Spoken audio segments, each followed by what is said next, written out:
Hare Krishna devotees, welcome to Shloka Day. Today's Shloka number 15 of chapter 15. Sarvasya chaham hridi sannivishtaha सर्वस्य चाहं हृदि सन्निविष्टः matta smritirjnanamapohanam cha मत्तः स्मृतिर्ज्ञानमपोहनं च yaischa sarvairahameva vedyaha वेदैश्च सर्वैरहमेव वेद्यः vedanta kritveda videva chaham. वेदान्तकृद्वेदविदेव चाहम्. Word meaning, translation, and purport by His Divine Grace. Srila A.C. Bhaktivedanta Swami Prabhupada, Srila Prabhupada ki जय Sarvasya, सर्वस्य all living beings. of all living beings. Cha, Ch and aham I, Hridi in the heart. in the heart. Sannivishtaha, Sannivishtaha situated. Mattaha, Mattaha from me. Smritihi, Smritihi remembrance. remembrance. Jnanam, Knowledge. Apohanam forgetfulness. forgetfulness. Cha and Vedaihi, Vedaihi by the Vedas. Cha also Sarvaihi, all. Aham I am. Eva, certainly. Vedyaha, knowable. Vedantakrit, Vedantakrit the compiler of the Vedanta. the compiler of the Vedanta. Vedavit, the knower of the Vedas. knower of the Vedas. Eva, certainly. Cha, and Aham, I. Translation. I am seated in everyone's heart. And from me come remembrance, knowledge, and forgetfulness. By all the Vedas, I am to be known. Indeed, I am the compiler of Vedanta. And I am the knower of the Vedas. So it's a very important shloka for us. So we'll dive into it a little bit deeper. So Prabhupada writes, the Supreme Lord is situated as Paramatma in everyone's heart, and it is from him that all activities are initiated. The living entity forgets everything of his past life, but he has to act according to the direction of the Supreme Lord, who is witness to all his work. Therefore, he begins his work according to his past deeds. Required knowledge is supplied to him, and remembrance is given to him. And he forgets also about his past life. Thus, the Lord is not only all pervading, he is also localized in every individual heart. So, in the previous shlokas, the Lord had talked about how his energy pervades everything and how he assists us in every simple, even mundane activities. Here, the Lord is also giving you knowledge, remembrance, and forgetfulness. How? By entering into your heart as Paramatma. So, when we talk about the heart, we are really not talking about the physical heart here. It is not the physical heart, it's your consciousness. He awards the different fruitive results. He is worshipable not only as the impersonal Brahman, the Supreme Personality of Godhead, and the localized Paramatma, but as the form of the incarnation of the Vedas as well. The Vedas give the right direction to people so that they can properly mold their lives and come back to Godhead. back to home. The Vedas offer knowledge of the Supreme Personality of Godhead, Krishna. And Krishna in his incarnation as Vyasadeva is the compiler of the Vedanta Sutra. So Vyasadeva is a Shaktiavesh avatar. The commentation on the Vedanta Sutra by Vyasadeva in the Srimad Bhagavatam gives the real understanding of Vedanta Sutra. The Supreme Lord is so full that for the deliverance of the conditioned soul, he is the supplier and digester of foodstuff, the witness of his activity, and the giver of knowledge in the form of the Vedas, and as the Supreme Personality of Godhead, Sri Krishna, the teacher of the Bhagavad Gita.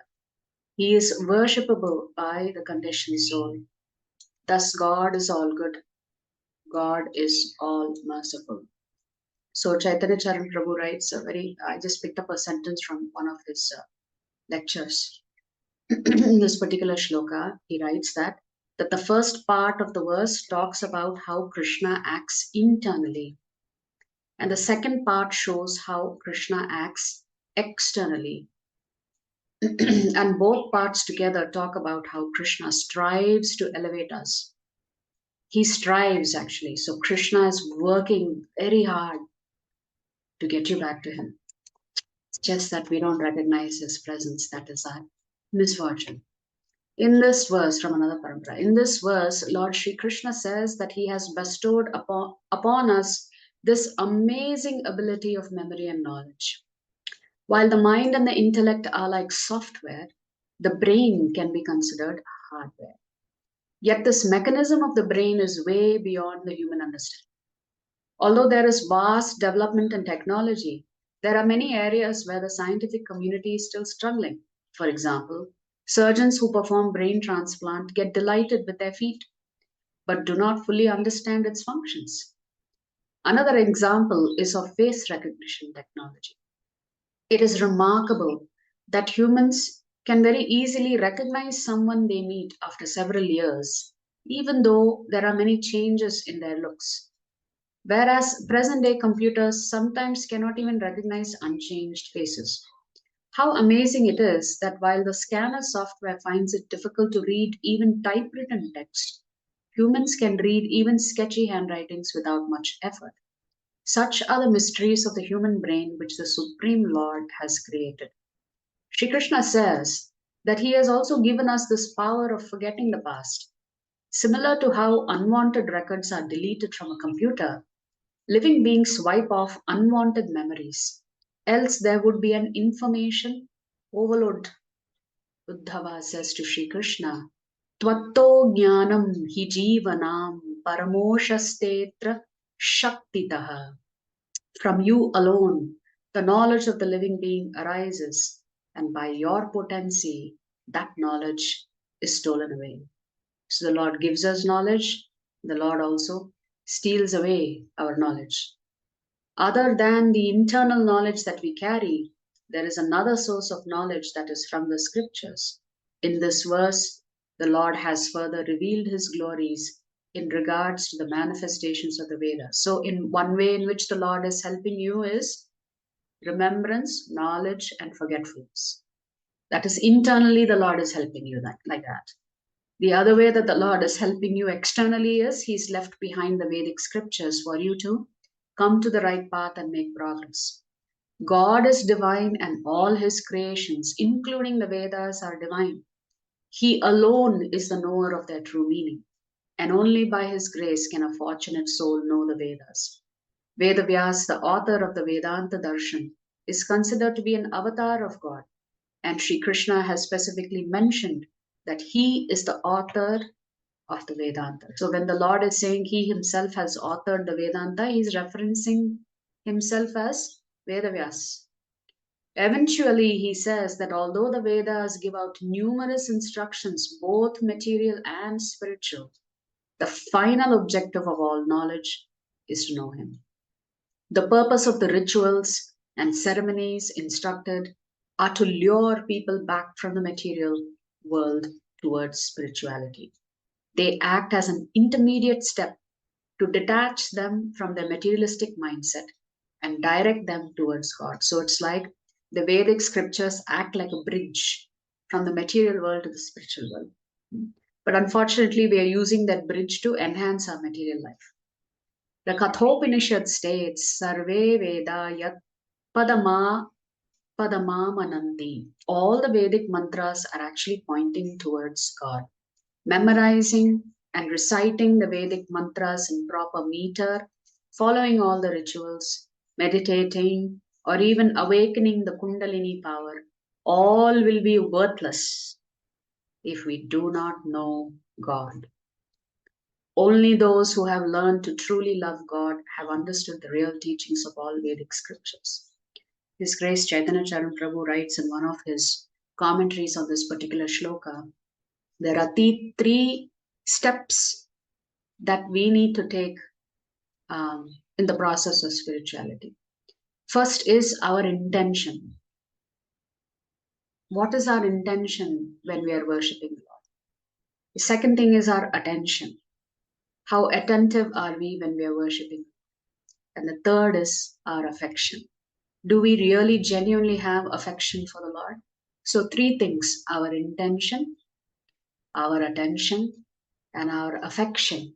These three things will help us make progress on the spiritual path.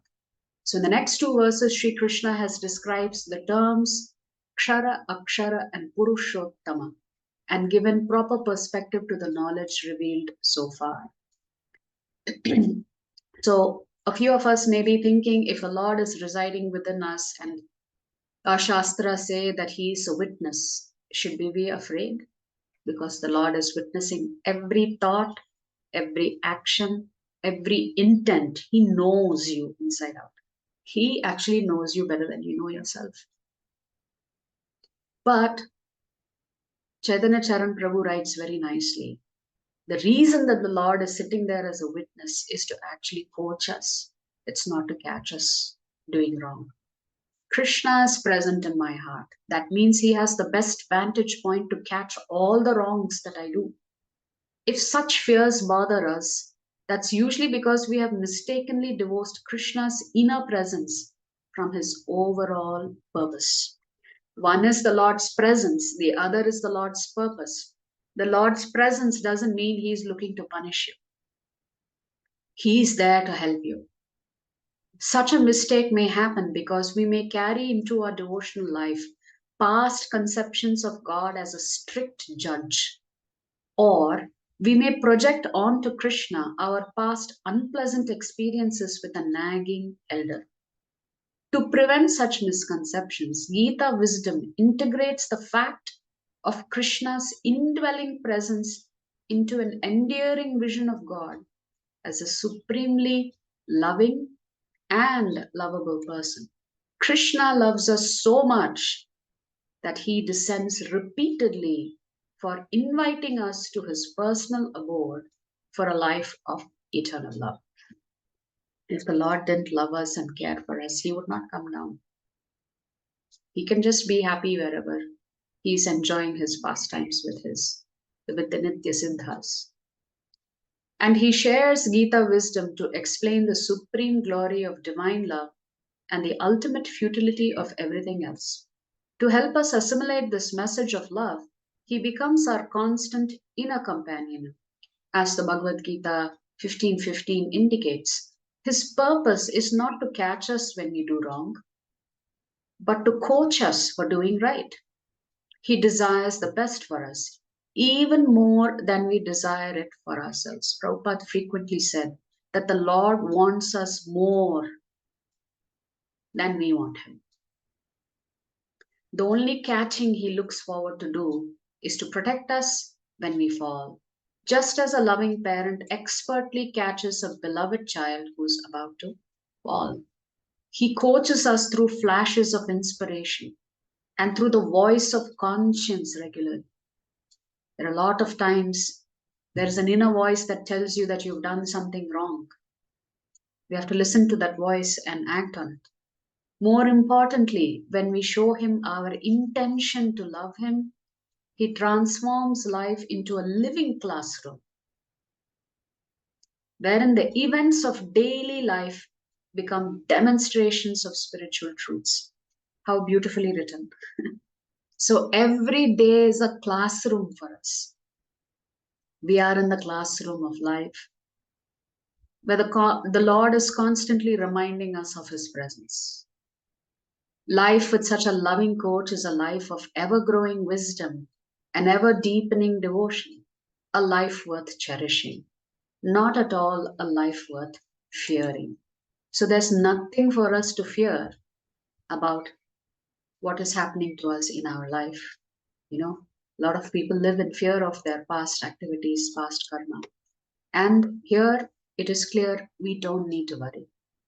If you've become a devotee of the Lord, He's there to take care of you, He's there to protect you. So ultimately, the Lord is helping us both internally and externally. If you like our videos, please subscribe to our channel and turn on the bell notification. If you'd like to join our classes every day, please check the details in the description section of this video. We look forward to serving you.